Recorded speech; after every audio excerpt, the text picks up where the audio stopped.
Hello Superuser! So today we're going to learn how to hide one item in one part on Finale. And this works especially great with linked parts, where you might have one thing that you want to show in one part and not another.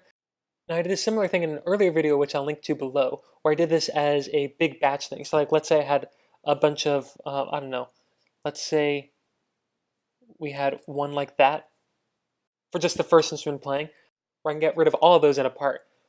But today we just want to hide one singular thing and we want to do it quickly.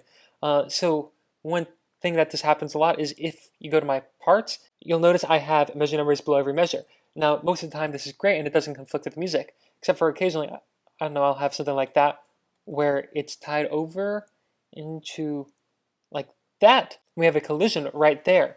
And so I want to get rid of that collision. Yeah, so what you normally want to do is you want to right click this and say always hide the number. And for measure numbers, that'll only hide it in this one part. But not everything does that. In other cases, let's say we have pizzicato right here, right? We'd want to right click it and hit show, and that again unlinks it. But either way, those are two mouse clicks that can take quite a while, right? Because we have to hit show, and we have to come over down here to always hide number.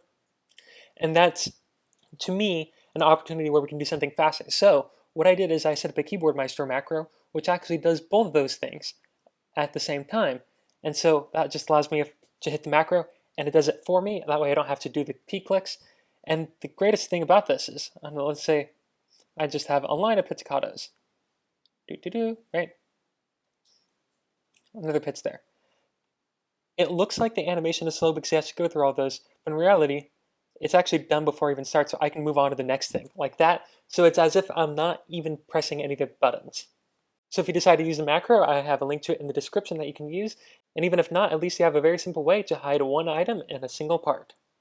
If you found this video helpful, make sure to hit that like button so that way I know that you like this kind of content. And don't forget to subscribe to stay up to date with more Finale tips and tricks.